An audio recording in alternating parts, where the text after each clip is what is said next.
Satu dari tiga pencobaan yang dialami oleh Tuhan Yesus dari iblis adalah ketika iblis membawa Yesus ke kota suci dan menempatkan dia di bumbungan bait Allah. Iblis berkata kepadanya, "Jika engkau anak Allah, jatuhkanlah dirimu ke bawah. Sebab ada tertulis mengenai engkau, ia akan memerintahkan malaikat-malaikatnya, dan mereka akan menatang engkau di atas tangannya, supaya kakimu jangan terantuk kepada batu." Yesus berkata kepada iblis, "Ada pula tertulis, janganlah engkau mencobai Tuhan Allahmu." Saudaraku, maksud dari pencobaan ini adalah supaya Yesus meragukan penyertaan Allah Bapa. Itu yang diserang oleh iblis sebetulnya. Jadi iblis mendorong Yesus untuk berspekulasi. Hal ini terjadi di awal pelayanan Yesus. Dan kalau kita lihat pernyataan Tuhan Yesus ini sebenarnya diambil atau terkait dengan peristiwa bangsa Israel yang berada di Masa dan Meriba.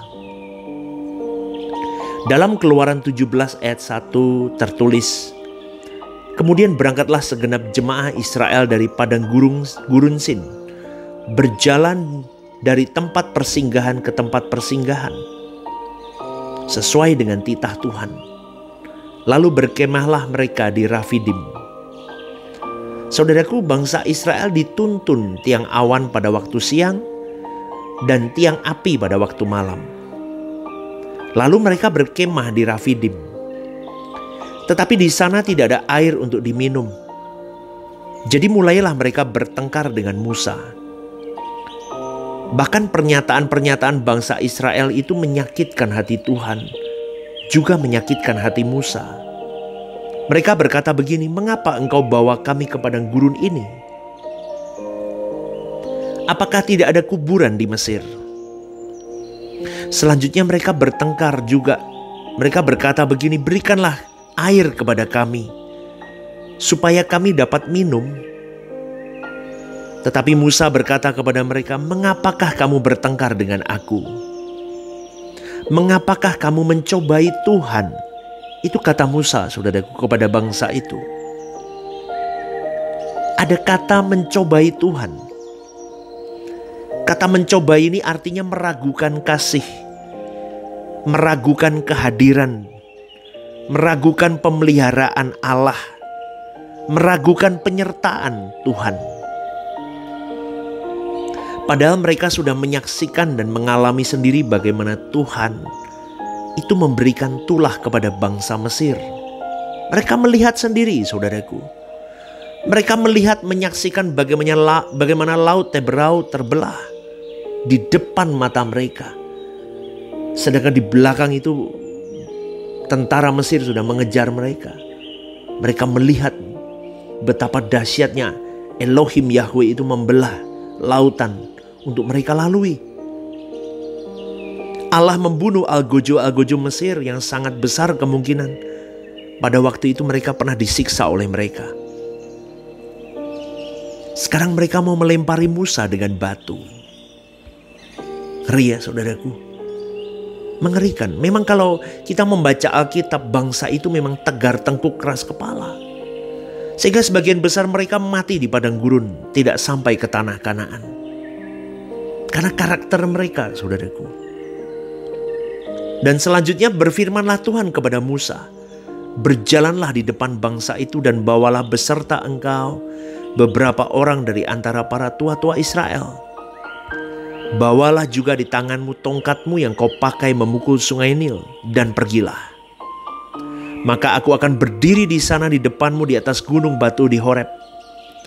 Haruslah kau pukul gunung batu itu, dan dari dalamnya akan keluar air, sehingga bangsa itu dapat minum." Demikianlah diperbuat Musa di depan tua-tua Israel. Maka dinamailah tempat itu Masa dan Meriba, oleh karena bangsa Israel telah bertengkar, dan oleh karena mereka telah mencobai Tuhan dan dengan mengatakan, "Adakah Tuhan di tengah-tengah kita atau tidak?" Saudaraku, Allah itu tidak pernah berubah. Apa yang Allah pernah lakukan bagi bangsa Israel, Dia juga akan melakukan bagi umat pilihan. Apa arti atau makna peristiwa ini bagi kita sekarang? Disertai Tuhan bukan berarti kita tidak memiliki masalah, saudaraku. Penyertaan Tuhan itu tidak ditandai dengan keadaan yang serba baik tanpa masalah. Ingat, Tuhan Yesus pernah menyuruh murid-muridnya menyeberang danau Galilea. Hari itu ada badai. Salah satu karakteristik danau Galilea adalah badai dan angin bisa datang tanpa bisa diprediksi. Ini seperti dunia di mana kita hidup hari ini. Masalah datang tanpa diprediksi. Dan masalah pasti tidak menyenangkan. Tetapi masalah pasti ada, saudaraku. Tidak mungkin kita tidak punya masalah. Bangsa Israel dituntun oleh tiang awan, tiang api, dibawa ke tempat di mana tidak ada air. Tuhan sengaja melakukan itu. Jadi kalau kita menghadapi masalah yang mengancam ketenangan hidup, bagaimana hidup masa depanku, bagaimana hidup masa depan keluargaku, ini dan itu, jangan meragukan Allah, saudaraku. Sekali lagi saya mau mengingatkan, jangan meragukan Allah. Sebagai manusia memang ada kecenderungan dan godaan-godaan di mana kita menjadi kecut hati. Kita mulai khawatir, kita mulai kecil hati. Kita memang tidak berkata, Tuhan mengapa engkau tinggalkan aku? Kita nggak ngomong begitu. Atau mungkin kita tidak marah secara langsung kepada Tuhan. Memang tidak marah. Tapi kalau kita lihat, kita teliti lebih lagi.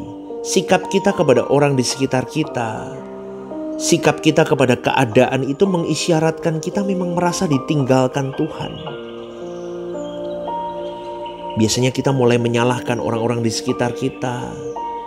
Kita salahkan pasangan hidup, orang tua kita, tetangga, siapapun itu disalahkan. Atau paling tidak kita berkata, why? Kenapa harus terjadi pada diriku? Kenapa harus aku yang mengalami si Tuhan? Atau mungkin kita bisa berkata, kenapa sih kau kejam denganku Tuhan? Ingat saudaraku, Tuhan tidak pernah memberi yang tidak terbaik. Katakan amin saudaraku. Hanya sering kita tidak mengerti bahwa itu terbaik. Allah merancang agar bangsa Israel sampai kepada tanah Kanaan, tanah yang berlimpah susu dan madu. Bukan lagi menjadi bangsa budak, tetapi menjadi bangsa yang mandiri. Bangsa yang dipercayai menduduki sebuah negeri. Dan mereka bisa menikmati negeri itu dengan limpahnya. Tetapi sebelum memasuki tanah itu dibutuhkan pemrosesan karakter diri. Dari berkarakter budak menjadi karakter bangsawan surgawi. Beda saudaraku. Beda. Sehingga mereka memang benar-benar bisa dipercayai untuk menduduki negeri yang memang berlimpah susu dan madu. Itulah Allah yang cerdas yang kita sembah saudaraku. Jadi setiap badai, setiap via dolorosa yang kita alami, sesakit apapun, seperih apapun dan serumit apapun itu, percayalah Tuhan kita Tuhan yang cerdas, terlampau cerdas, terlampau berhikmat, sangat baik, sangat mengasihi kita. Maka dikatakan di dalam firman Tuhan, Dia menyesah orang-orang yang dicintainya. Dia mendidik, menghajar orang yang dicintainya. Supaya di titik nanti kita bisa dilayakkan memasuki Kanaan-Kanaan surgawi. Amin saudaraku. Bangsa Israel aja sebelum masuk dalam tanah perjanjian, tanah Kanaan itu, mereka harus melepaskan manusia lamanya. Tetapi karena pemahaman mereka belum utuh, maka Tuhan menghadirkan keadaan-keadaan sulit untuk mereka diizinkan mengalami, supaya ketika mereka memasuki tanah perjanjian itu, mereka sudah berkeadaan baik di pemandangan Allah. Itu sama dengan kita hari ini. Jadi ketika Tuhan membawa kita kepada keadaan-keadaan yang sulit, Dia sedang mempersiapkan kita untuk memasuki tanah perjanjian yang sudah Dia sediakan bagi umat-umat pilihan. Dan ketika Tuhan membawa kita kepada keadaan-keadaan yang sulit, kita bisa berkata, Dia mengasihi aku. Dia sedang merajut hidupku. Dia sedang memberi yang terbaik. Jadi bukan sebuah kekalahan atau kutuk atau hukuman. Memang bisa sulit untuk dikatakan susah pastor. Yes. Tapi di balik semua itu Allah pasti merancang sesuatu yang sempurna atas hidupmu dan hidupku. Amin saudaraku.